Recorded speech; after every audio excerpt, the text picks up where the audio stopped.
here at the venue. Again, today we're sitting with probably about 120 people on the talk. Okay, so there's like 3 times as many online. So yeah, thank you for making your time and for being here and for being patient while we got everyone going.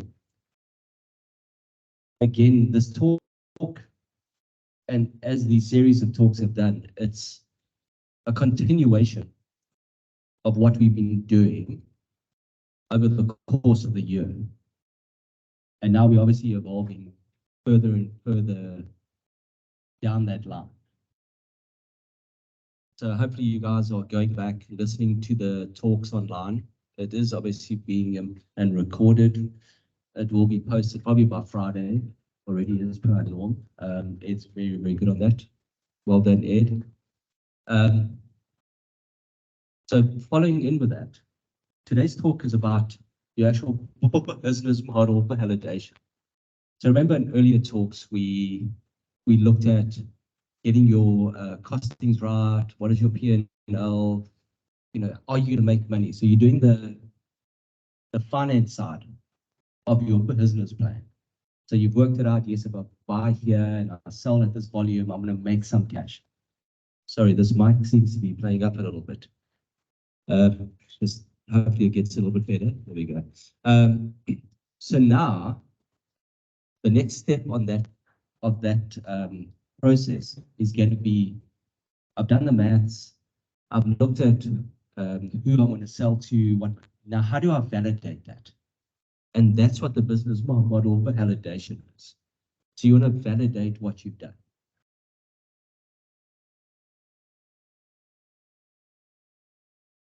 Let me just skip forward. No one really wants to read about this guy.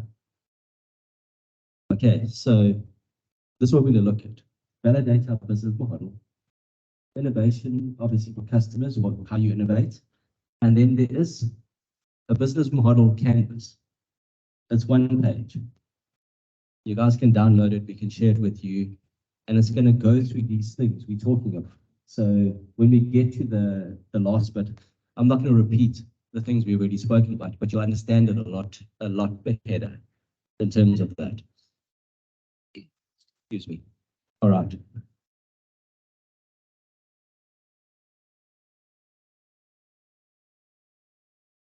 I've given you guys a brief sort of a description. Essentially, what is business model validation? So it's for you to validate. So validate means to make real. How do I know? Because remember, everything you've done, if you put your numbers down on a spreadsheet, you've sort of hypothetical, you've sort of worked out roughly, I may do this, now you're going to make it real. How do I make it real now? And this is where you validate those things, those thoughts you've had. Okay. So that's a nice, probably more eloquent way to say it. Sorry.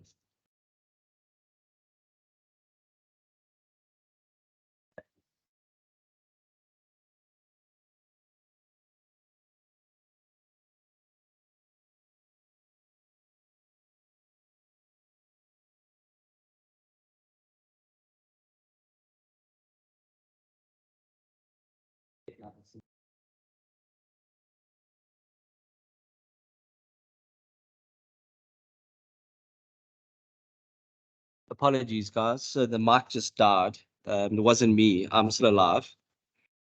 But the guys online. All right, I've swapped mics.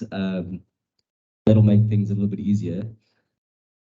So business model validation is exactly that. It's a space for you to then go and make your thoughts real, test your thoughts.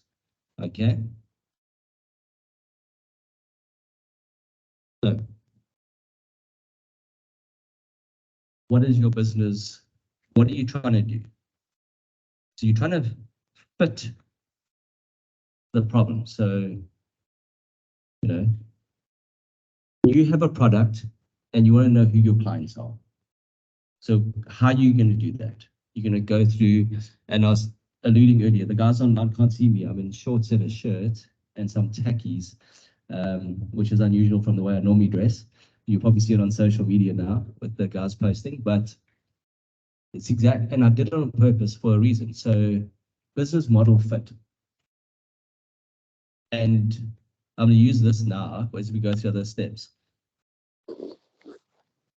I'm an accountant, so you guys know the journey. You've been here, you listen to me, you're probably like, oh, he's in shorts, nice hot day outside, not thinking about it. But if you've never met me and I'm an accountant going to you to sell you accounting, you'll be like, I'm taking in long pants and a nice shirt. I'll take him more seriously than the guy in shorts. That's what the corporates do. You know, it doesn't matter that the sort of work clothes I wear that I bought at Woolies are 1,000 Rand and my shorts and t-shirt that I'm wearing now are 5,000 Rand. No one knows that. So if I'm going to go sell accounting to large corporates, I can't do it like this. That's part of your business model validation. If I'm selling to other business owners, like we've had this journey now, we're walking this journey, and or someone refers you to me and I arrive at your office in shorts and a t-shirt, you'll be, this is the guy to talk to. Because my friend referred him. That's a different business model validation.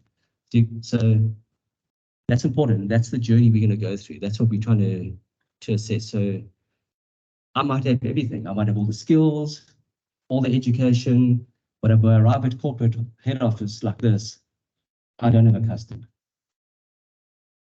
You see, and it doesn't matter that your product's priced right, everything. They're not going to let you in the door. And that's the journey we're going to be going. So we're going to go through this. So now, 3 basic fits. Okay. Does somebody want your product? Essentially, do they want it? Okay.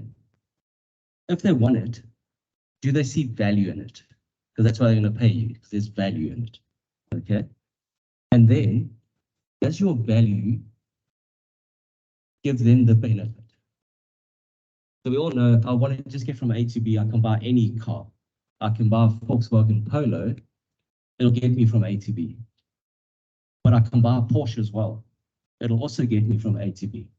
What's going to be the difference? If I'm in the market to buy cars, the salesman is going to pitch it to where I am. It's still a car, it's still point A to point B. So those are the things. Does it fit? Does the product you're selling fit the client at the time and serve the purpose of the client? You guys with me? Am I making sense to you? Okay. And hence, if I go to corporate like this, I'm more skilled than the guys at Ernst Young, but I'm not going to get the job. I promise you. But I go to Woolies and I put on a 1,000 Rand suit, and which is cheaper than this, and then I go to the corporate, I'll get the job. Why? Because I'm dressed for the client. The product fits the market. You see? Yeah. Questions on that?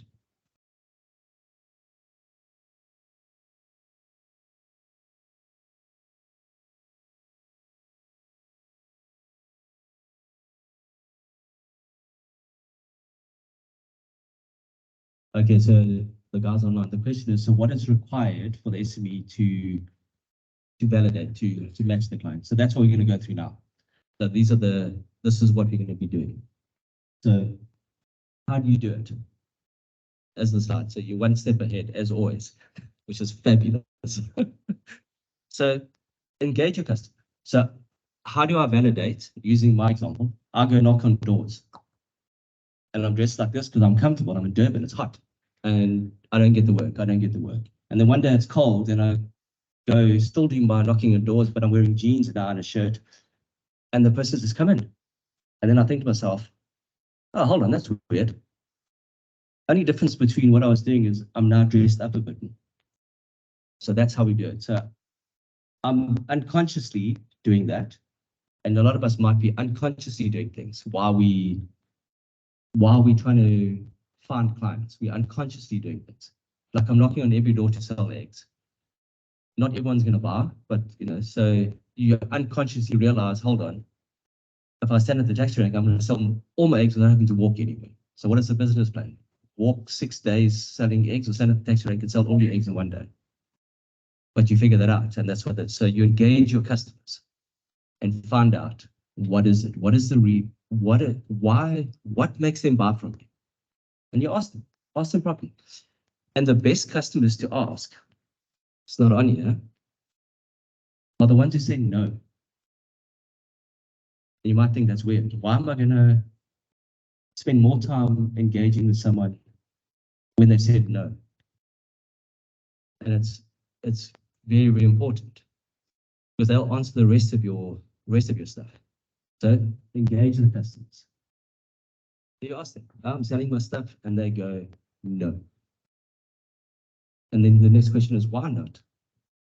Are you solving a real problem? So they might say, yes, you are solving a problem. I need your service, but I'm not going to buy from you because you're short. So I want someone who's serious. Okay, so they're giving you feedback. So the person who says no is your best for feedback. Yeah. I can then say to them, no, but okay, I'm in shorts. You don't trust me, but what happens if I do your first month's books free? So you can see the value. Now they're going, okay, now they're getting feedback. You see, okay, then I see value now, because what's the risk? There's a strange man in shorts who wants to do accounting, and I'd rather have a guy in a suit because I know he looks trustworthy. What's the risk if I give this guy a month's suit? Yeah, okay, go for it. There's no risk. And that's how you filter through. What is the risk? Now that I've got a possible client, if they still say no, why not? Then you ask them, what would it take for you to hire someone like me? You need accounting, so you need my product. You know there's value because it's costing you nothing at this point. It will cost you something because you got my price list, and I'm going to give you a free demonstration. You still don't want it. Why? You see, so you'll find out I don't see value in it. I think you're one-man band, and that's why, because I only got work for 3 people like you. That answer. So go for it. That's a good point. How to take care between, let's say, whether it's owning a company which does the economy, and then as a CEO of the company, does he really need to go approaching clients in suits, or he can go approaching them in more like a PPE type of dress code, or maybe like a construction CEO? You probably as a company with of Ken Construction or something, and you decided to go and knock on doors. Do you dress in CEO uniform, or you dress in more like a PPE where you are going to meet them at the point of their need, or you are going to try and meet them at the executive level where those decisions are being made? How do you then switch things around and try to find a balance between the two? Okay, cool. So just for the guys online, the question is, how do you know when your dress is appropriate? And that's exactly what we sort of going through. So when you determine who you're talking to, who's the person who's going to sign the check, essentially, who's going to do the EFT, dress like them, approach them. So we work with large corporates, but most of our clients, 95% of them, are yourselves, business owners. You, the person who cuts the check, you pay the EFT to me. So when I meet with you, I'm meeting with you on that level. And if you're a corporate executive who's got excos and stuff, and you've got someone filtering what's happening, then you can address appropriately. Like if I go, I mean, I can do it, which we do. I can go see my corporate clients like this. They often laugh because they go, okay, what's holiday? But generally you dress appropriate. And this is where your market validation is. Because if you're on the construction site and you're dressed in a suit and you're trying to talk to other construction owners who your service, they're going to look at it like, this guy doesn't even know how to get his hands dirty. How can I trust he knows the air conditioning?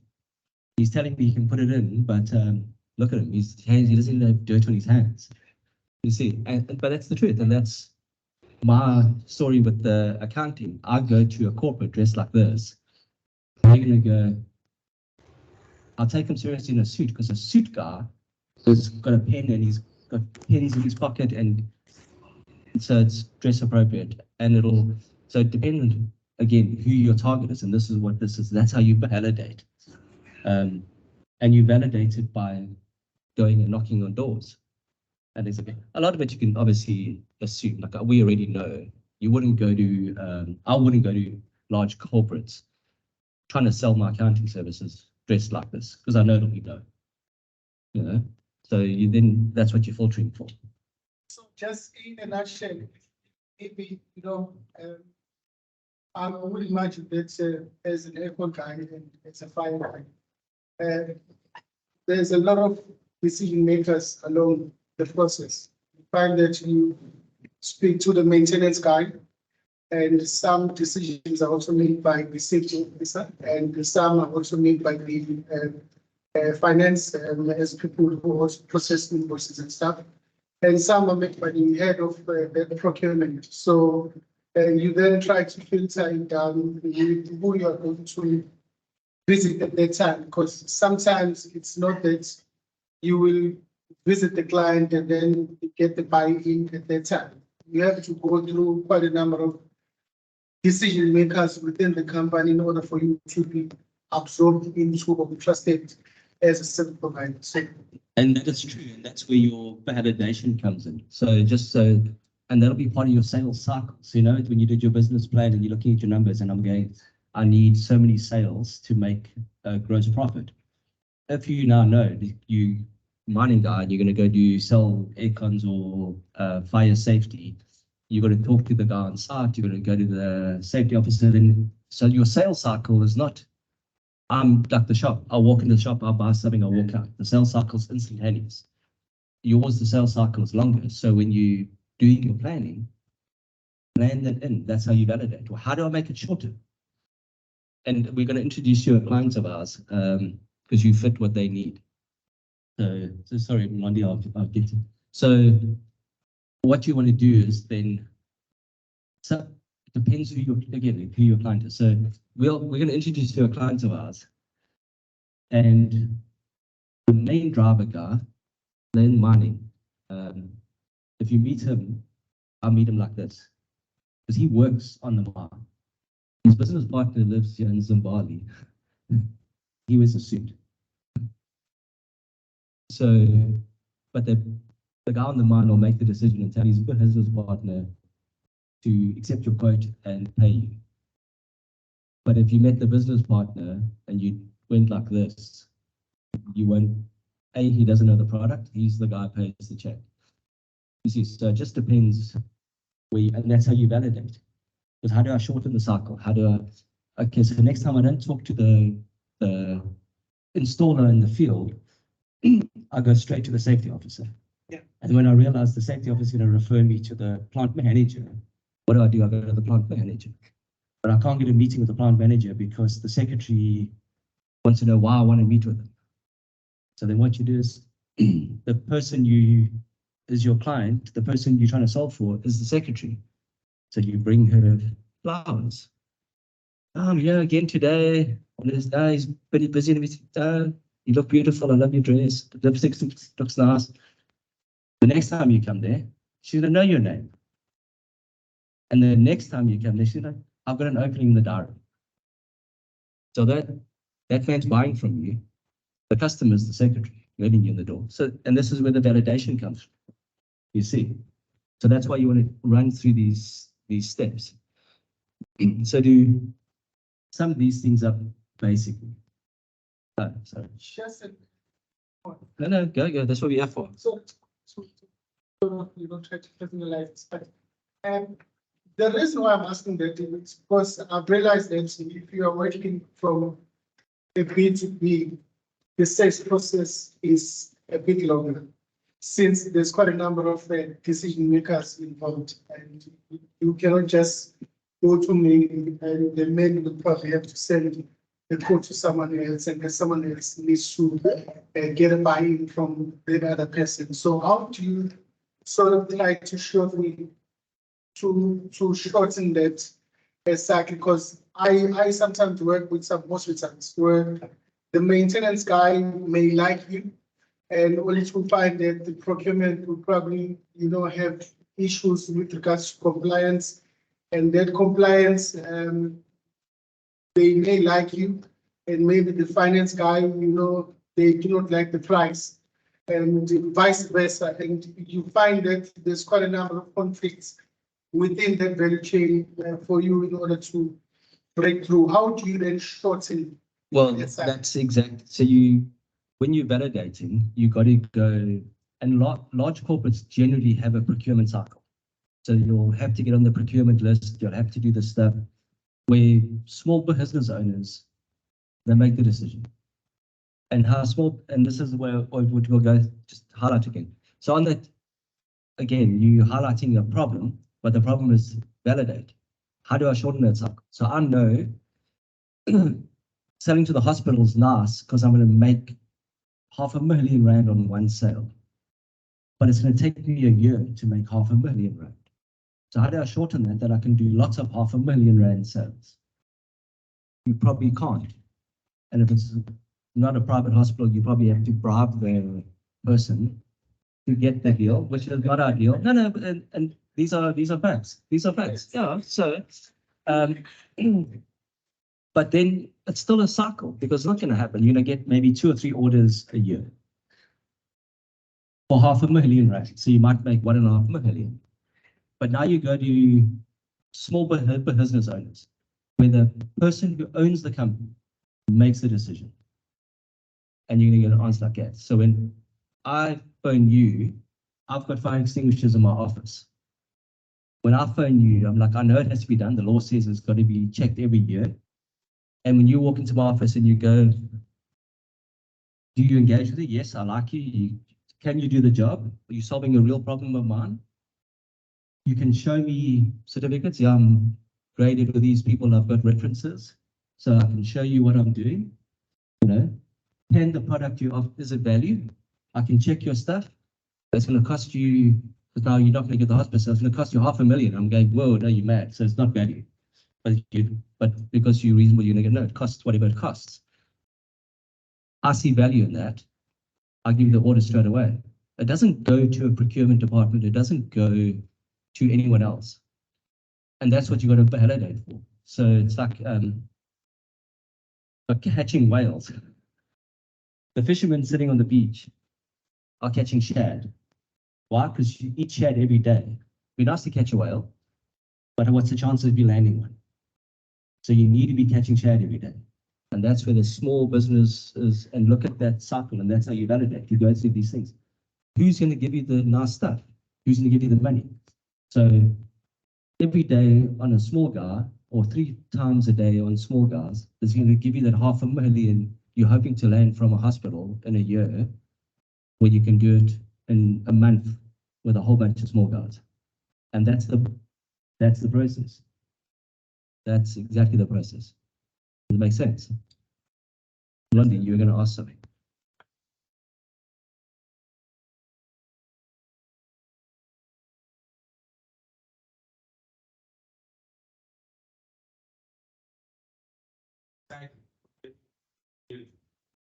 Probably what something other to do if you understand the business model and not build everything.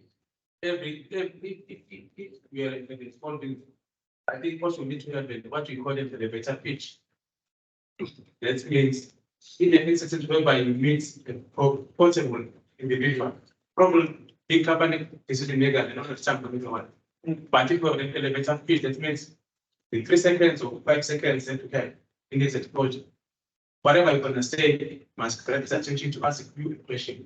In that instance, we have created an opening whereby we say we're going to introduce ourselves, but when introducing business or service, and you're available at the same time, we can spend freedom. Yeah. In that instance, when you ask me a question, then the following question will be problem to explain more. And about question maybe 10 minutes of the time, then give you a business slide. In that instance, the premise attention Then you're shrinking the site whereby you have to go through supply chain and so on. Yeah, so if you guys online, so Lonnie was just running through that and explaining it. But I want to, it's highlighting something else, Lonnie, what I want to share. And it's not stuff you're going to learn in a book. This is stuff we've learned over the years. We have touched on it in our talks. Think of yourself. You guys are entrepreneurs. You run your own business. So when you want to, and I'll use a laptop example. I want to go buy a laptop. And I want to get myself another one. This one's playing up. And I know I spent 20,000 Rand. So in my head, I want to buy another one, but I want to spend more than, 20,000. Must have 8 gig RAM, must have this, must have that. So you ticked all the little boxes. And then I go to the shop. And what do, I walk in, I must have this RAM, must have so much memory, must build, and I'll go through, and the salesman says, oh, these ones have that. And then I'll go, well, this one's nice. How much? That's 17. I'll take it. Because I've already in my head made up my mind. You already know you want a service. You want to buy something from somebody. So dealing with business owners, you'll get that sale faster. Dealing with a corporate, they don't own the business. They're going to go ask somebody. Because they're afraid if they give you the wrong answer or they buy the wrong thing, they're going to be in trouble.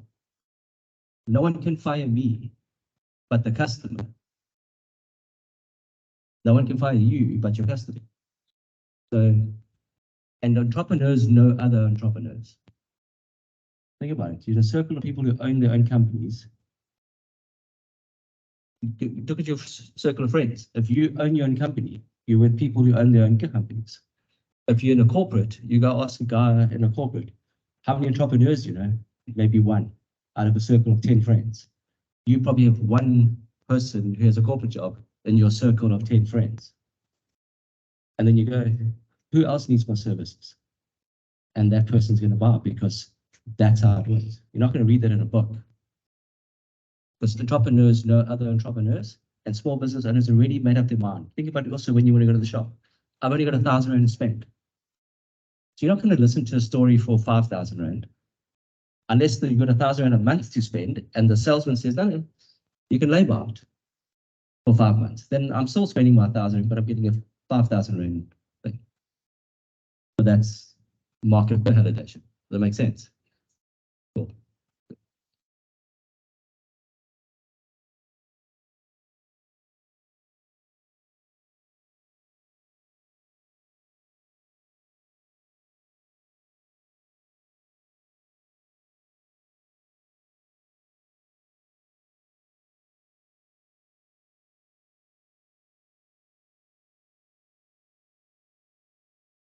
Yeah, so the question is about if an investor is interested. So again, what's your product? What are you trying to solve for? So I'm validating, I want funders. So how do I and design my business that it's appealing to funders? Is it going to show they're going to get a return on investment? Are you solving a real world problem, which means you're going to make sales? So he'll get his money back or she'll get her money back. Do you have a physical thing to show them? And so on. So you follow the same process because what is your customer? What are you trying to secure? A funder. And you'll go through the same thing. Because the funder wants their money back. They want to earn interest on it. And they don't want to have sleepless nights wondering if you're going to make it or not. So how do you prove to a funder your idea works? How do you validate your idea with a funder? Get a customer. The minute you get a customer, you've proven it works. Now we're just going to tweak it to make more of that and make it more often or make it cheap, whatever. But get a customer. And that then proves to a funder you're worth investing in. Does it make sense? Okay, cool.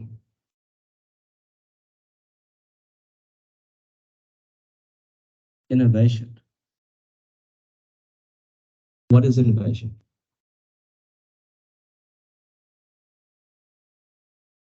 Don't look at me blankly, come on. What is innovation? The back there.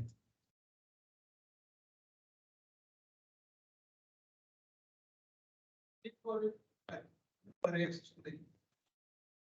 so you come up with an idea, but there's a need for it or stuff like that. Anyone else? Lonnie. Okay, yeah, 100%. Take an existing idea and then iterate from there. So innovation, people mustn't get hung up, because I've listened to two examples. People mustn't get hung up. Innovation is that I'm creating something new. And I'm not, like I haven't invented the iPhone. That is innovation, but it's not invention. So don't think I'm inventing something. That include that there is innovation involved in that, but don't confuse innovation and invention. Innovation is probably closer to actual iteration. Now we'll go and say, oh, the iPhone, what a nice invention by Steve Jobs. No, it's not an invention. It went from the old phone. When you phoned, I don't know what else to believe, and the chick put the cable in. Some of you guys are not old enough. To the dial on your phone, to the brick cell. Then the iPhone came out afterwards. There's no invention there. He just iterated all the way from Alexander Bell when he invented the phone. So those are the kind of things. So innovation is, how do I take something and make it more appealing to someone else? That's what you're doing it for. Making it more appealing, making it better. You guys agree? Okay.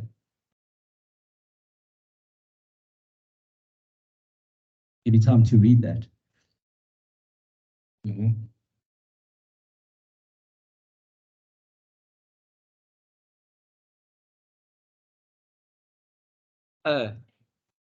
Okay, no, I don't know, I wasn't aware, sorry, maybe. You guys had a chance to read it yet? Okay, so innovation is the key factor to detect patterns and stay competent by being able to adapt accordingly. So what that means is now, like we're talking about iteration, you are knocking on doors in your shorts and you're not getting any customers, and you go the one day because it's cold and you're in your jeans and a nice shirt and you get a customer. So now you realize, oh, the pattern, what is the pattern? Nothing.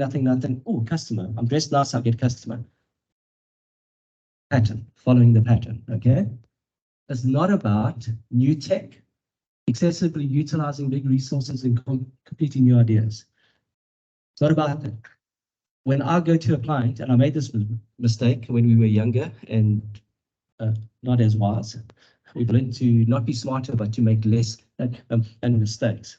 So we were the first people in South Africa to put accounting in the cloud. No one had ever done it. It was, you hear of the cloud now, and all of you go, yeah, the cloud.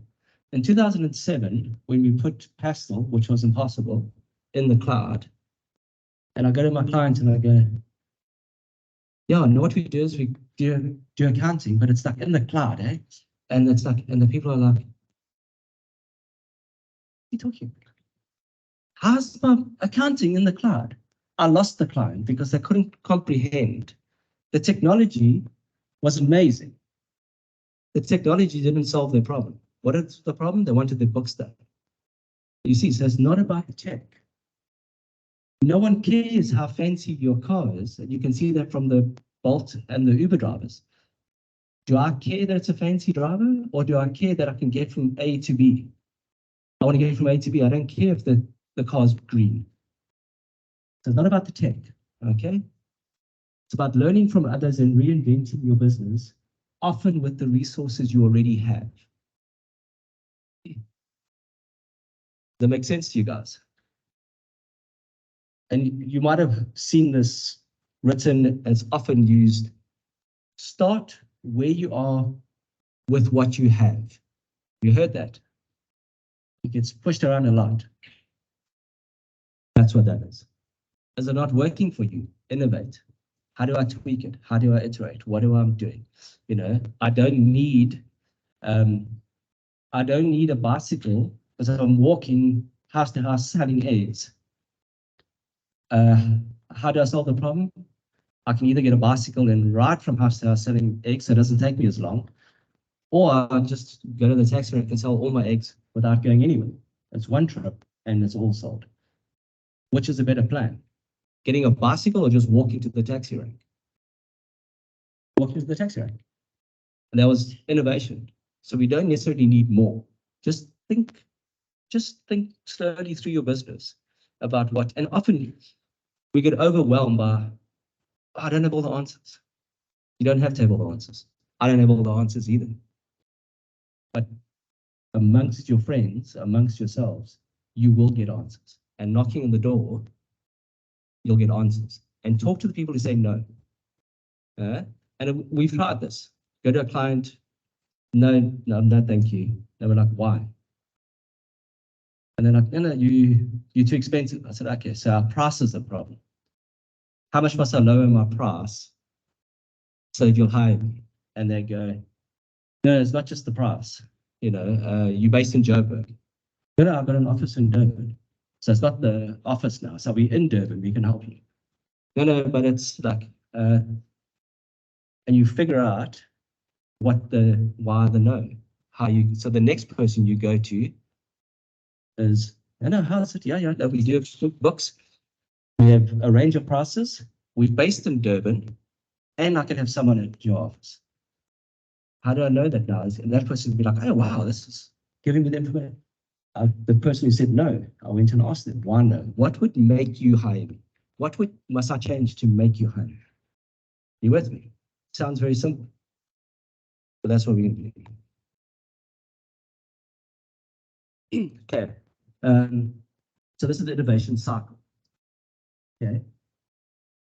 And a lot of these, you can go through and read the slides, because a lot of stuff's going to get information heavy now with the business plan and stuff like that.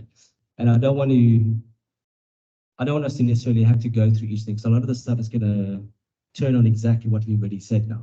Okay, so I'll be repeating a lot of the stuff, which is boring because no one really wants to hear me repeating stuff. Although I like the sound of my own voice, trust me, you don't want to hear a lot of it. So the cycle is now, you're going to go through this. What is the process? And the cycle is obviously a circle. So do this, tick, tick, tick, tick, and then start again. Start again. Okay. That's what it boils down to. This is the innovation cycle. Who, what's the value, and how? And that can apply to everything you do. It can apply to anything. It can be even a job in your office for staff. Who do I need to do the work? What do I have to offer them to do the work? Salary, things like that. So you can apply it in everything. What is the value? What value will I get? I'll get the product from them. So you can do this even with staff in your company.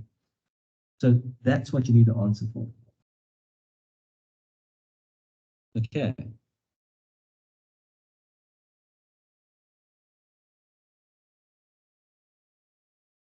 4 steps. Following from those, analyze your business model. So innovate. Ideation. Ideation is when you're coming up. This is what you're spitballing the other days and doing your costing on your profit and loss, on your budget, your ideation. Who the clients are you thinking? Integration. Integrate it into the knowledge you have. Okay. And then you implement. So using the example of me knocking doors with shorts, and then I figure out on a cold day they let me in because I was dressed nicer because I was cold, actually not because I wanted to be dressed up. Then that was interesting. So the next day I got dressed up, and then I implement. Well then, iterated. Sure, but they let me in when I was dressed in jeans. Let me go out in future in jeans. Let me try that. They let me in. I might not get the work now because of price, value, experience, every other thing, but already I'm implementing. So that's how the innovation cycle will flow through.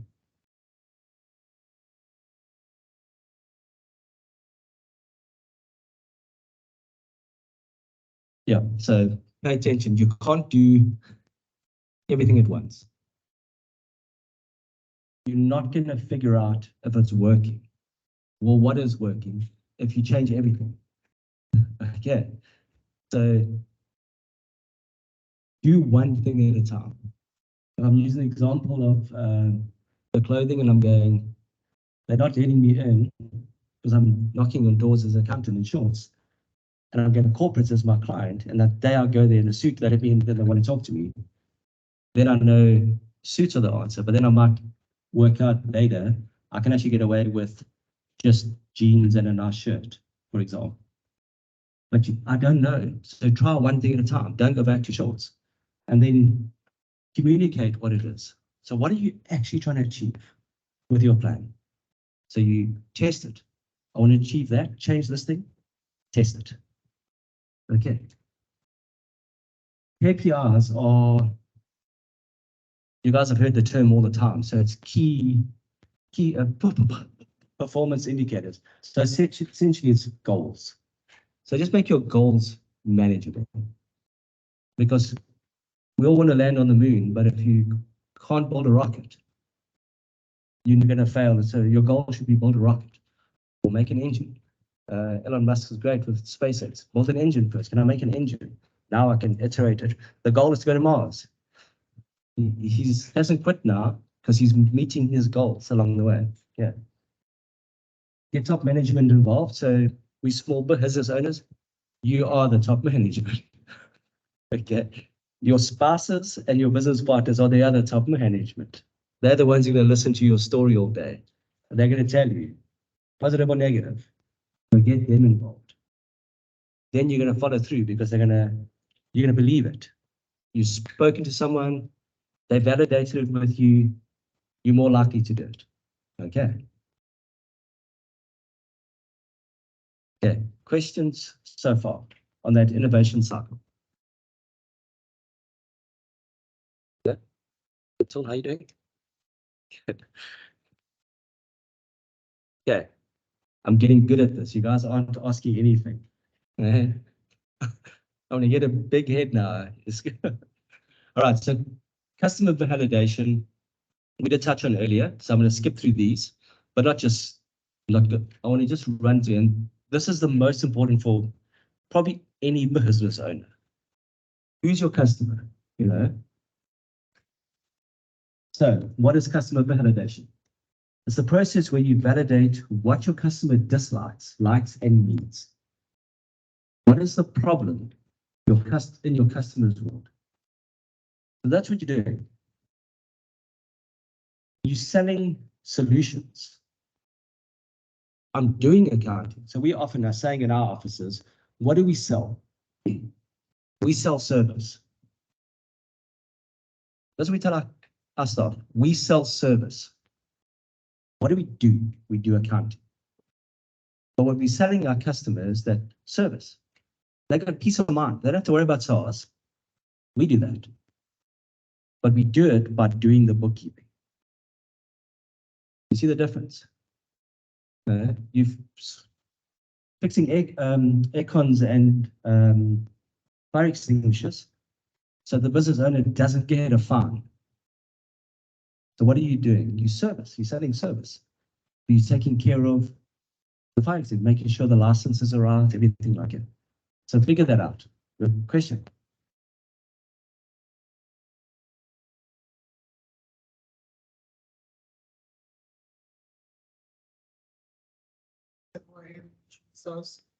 And where they wanted an audit on my face, and you guys took care of it, and only to find that my previous accountant was overcharging me.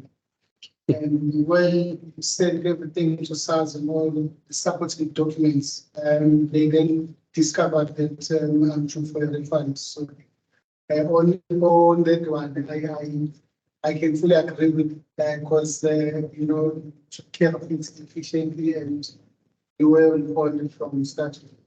Thank you. Thank you. Thanks. KG and guys, thank you for making that happen.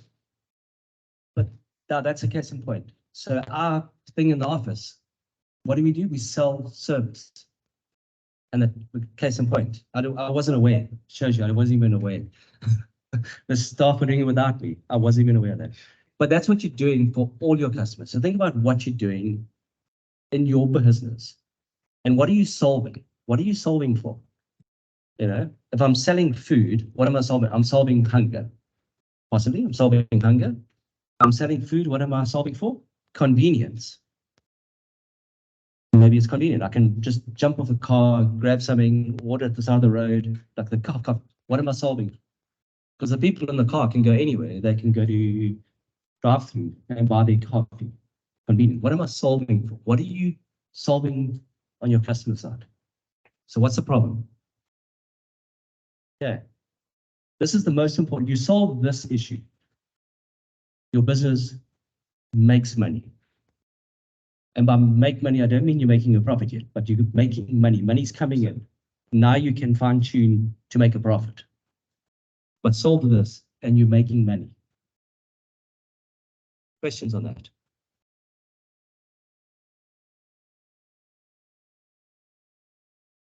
Okay, so your target market is obviously who the customer is.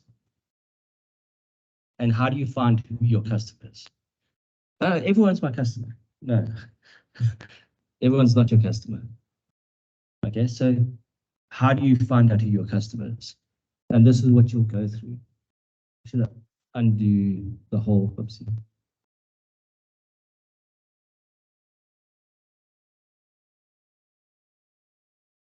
So who wants your service or your product, and who needs it? So that's what are you selling or people buying? You know, who's your target market? What are you, who are you solving for? Figure that out. Okay. Do you guys have an idea? Have you done this exercise? So the back? Done it. Yeah. Okay.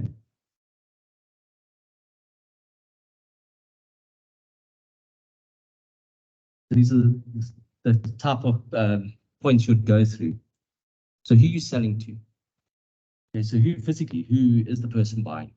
So you see TV ads and they ban them or they limit them. They do shopping, stay soft ads or like home care ads during kids programs. Why do you think kids would go buy the laundry? No, the moms are sitting with the kids because the moms are generally watching the kids watch TV. You know, and the mom's doing stuff, obviously. The mom's not sitting on the couch doing nothing. It's a great job. So don't get the wrong idea. But they're marketing to the mom. That's their customer, not the kids. So the advert is in the kids program, but it's not for the kids. So who am I selling to? So you figure that out. So you might be, and that's why the sweets are at the till. Why the sweets at the till? After going through the shopping, or you there with your kids, or you yourself, and you're like, let me just grab it, it's convenient. Or the kids like, my kids do that, and then you buy. They're marketing who's the customer? Someone who's got a quick snack or the kid who wants a sweet? What problem am I solving? So these people, what are the problems we're solving? So we've been through that. When is the person likely to buy? Comes to your point about the sales cycle. Remember, now I'm going to talk to this person now, it takes the whole time. When are they likely to buy? Yes, everybody wants Christmas crackers. Christmas crackers, everyone wants, but they don't want them in June. You with me? Wedding cake, everyone loves wedding cake, but you're not going to sell me a wedding cake every month. I'm not getting married that often. There are people that do get married that often. We won't mention names, but who's your target market? You understand what I'm saying? Because I will buy Christmas crackers, I promise you. But you're only going to sell it to me once a year. Know that. So while the fishermen fish for shad and they're not on the beach fishing for whales, because it takes a long time to land a whale. So know how often the people are buying. Shad feeds you every day. And then also, why should people do business with me? So like Ronnie said, have your little business plan, your little pitch thing. Because when someone asks you, why? You just by references. Look, I know these guys, I know them. They're your neighbor, and they said I must come over here. Oh, you know Bob. Okay, cool. Why are they buying from you? You trusted, you got a referral, those type of things. So why do people, and guys ask, I'm a slightly different generation, but the kids nowadays don't want to talk to each other. They message. So you can't message you can message your customer, but generally ask them, why are you buying from me? Why me? What makes me special? And they'll tell you. You have to ask them like that. But why you shop with us? Yeah. Darren, I like you, you talk cuck. Cool. That's why.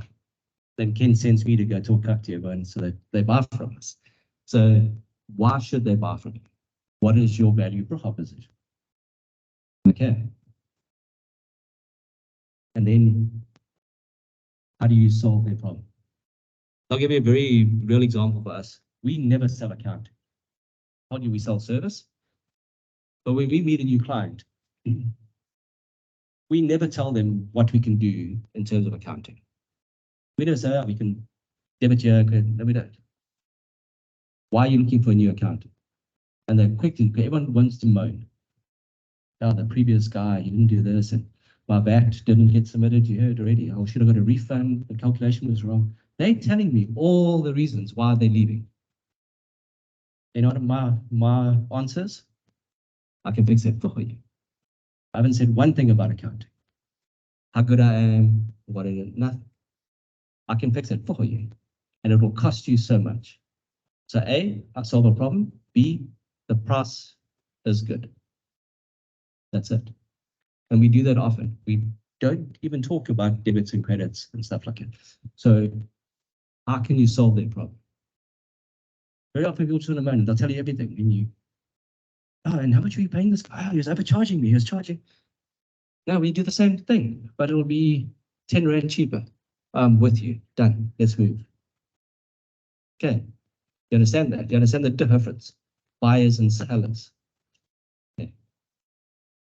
All right, I want to go through the business model plan. Remember I said to you earlier, it's one page. That's it. That's your business plan. So we'll dig into each piece in a lot more detail. But as I said, I'm not going to literally go unpack every single item with you. A lot of it, there's a video on YouTube about this business plan. We use it. It's all from one of the, you heard guys also do that? Yeah. So this is a very common one-page business plan for any incubator, accelerator, small business that you want to get going. Venture capital funds use it. Very, very common. And there's two variations of this, but this is, you get the idea. You don't need 600 pages of a business plan. One page. Okay. So it starts with your customer. And they'd ask you all those things. Who are your customers? Who are you solving for? What we've just been through, the questions we've just asked. So it starts with the customer. Yeah. Then what's the value to your customer? So we'll share this with you. You know, we do record it, so it'll be on the website. But if you want the business plan, we can send you copies. Value. What is your value? We've been through this in the talk, so I'm just going to go quickly for them. Customer relationships. What are the relationships you have with your customers? How do you meet them? How do you engage with them? How do you offer your service? Who in your organization offers the service? Things like that. More customer relations. Channels. Channels are how do I get my service from me to you? How do we do that? So we go through there. What are the channels? Where are customers? How do I get my eggs to your door? Do I ride my bicycle? Do I meet you at the taxi rank? What am I doing? Yeah. So the channels. How do I get me, my knowledge, my product to my customers?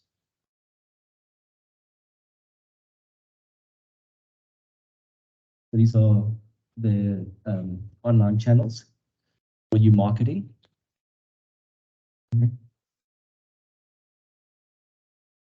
Lots. Yeah. Activities.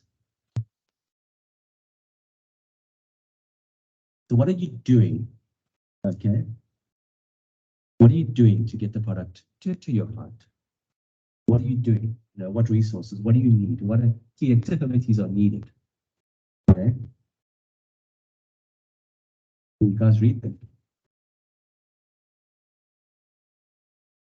Yeah. So what activities are you undertaking? Okay. Do you need to explain? You guys want to go through what activities are you know?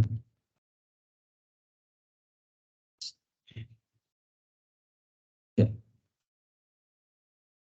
Examples. I wish you want to ask someone why they put shoveling on you. Can't remember why they put it on you. It doesn't fit in. We consulting, designing, baking, shoveling. But if you building a wall, maybe the shoveling is what you need. The driving. Okay. I actually wanted to ask them. Yeah. So your resource. What does your business need in order to avail you to do the product or the service? So what is your business need? What are your resources? So you offer, as you can see, office, computers, staff, you know, you might have to have a factory. What are the resources you need? Understand what those are. Okay. We did touch a lot of this on your, remember we did your budget. A lot of this was covered inside there. You must have it on your list. Okay, who your partners in your business, and partners are not necessarily in this extent, are not partners in the sense of financial partners, business partners. Okay, they can be, but it extends beyond that. Okay, so if I'm reselling new lay eggs, new lay is my partner. They don't know they're my partner, but I'm getting my eggs from them. I'm liking this egg example because they're so expensive now. We got some in the car. We're going to make all our money back for selling it. Yeah. So your key partners are the, you know, people you engage with to make your service better, or your product, or to you, for you to enable you to do what you're doing. Okay. Cost structures, all the things that you know, cost you to operate your business. So what else? Again, through your budget, we went through. Do you need lawyers? What's going to cost you? Insurance. You know? And then your different revenue streams. So a lot of this is that these are quite self-explanatory, and we did touch on it.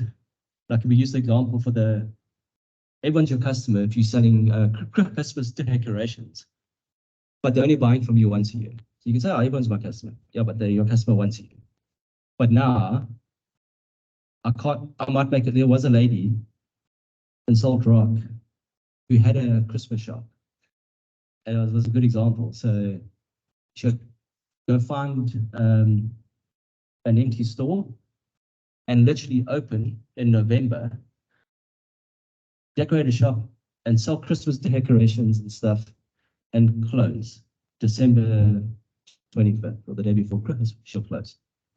Not a shop, she's just like a pop-up shop, but open it like a shop like this, everything in it. Pack it up, put it back in storage. She did that every year. That's the only thing she did.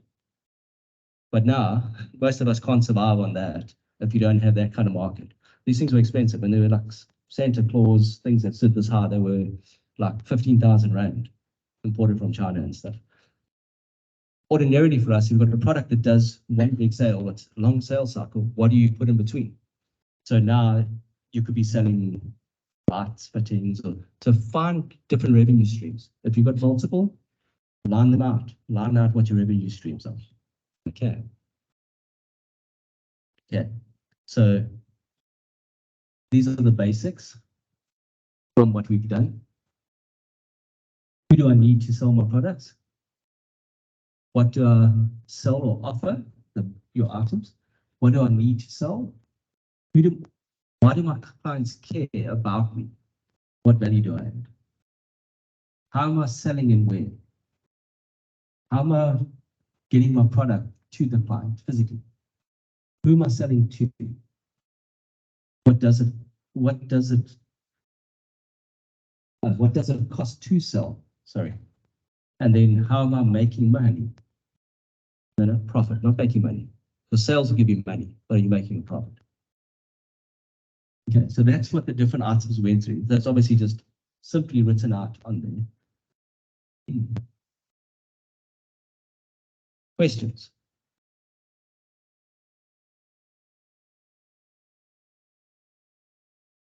To the force.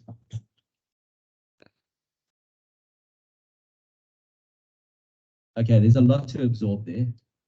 And we have covered quite a few of these things in previous talks. I don't know if you guys can recall that. And if you go back and listen to the talks online, you're going to keep following that stream of what we're talking about. Maybe we start at the beginning, ideation, how do I register my business? How do I get my costings right? Income statement, balance sheet, budget, market. How do I get funding? We did funding last month. So you see where the cycle's going. Follow that all the way through. The thing you've got the most of right now is time. As a new business owner, you've got a resource that you're not going to have later, and that's time. So go through these things, double check everything, validate, and then action. Because once it's working and it's making money, what are you going to be doing? You're going to be busy doing your business. You're not going to be doing, like, you won't have the time you have now. Okay. Cool. Questions at anyone? Final stuff? Perfect. Ed, anyone online? Nothing else, Aaron. Thank you. All right, super stuff. Guys, thank you very much. I appreciate it. We're back again next month. Ed, what is our talk next month? It's November. It's on the 15th. I can just get it here. Give me a sec.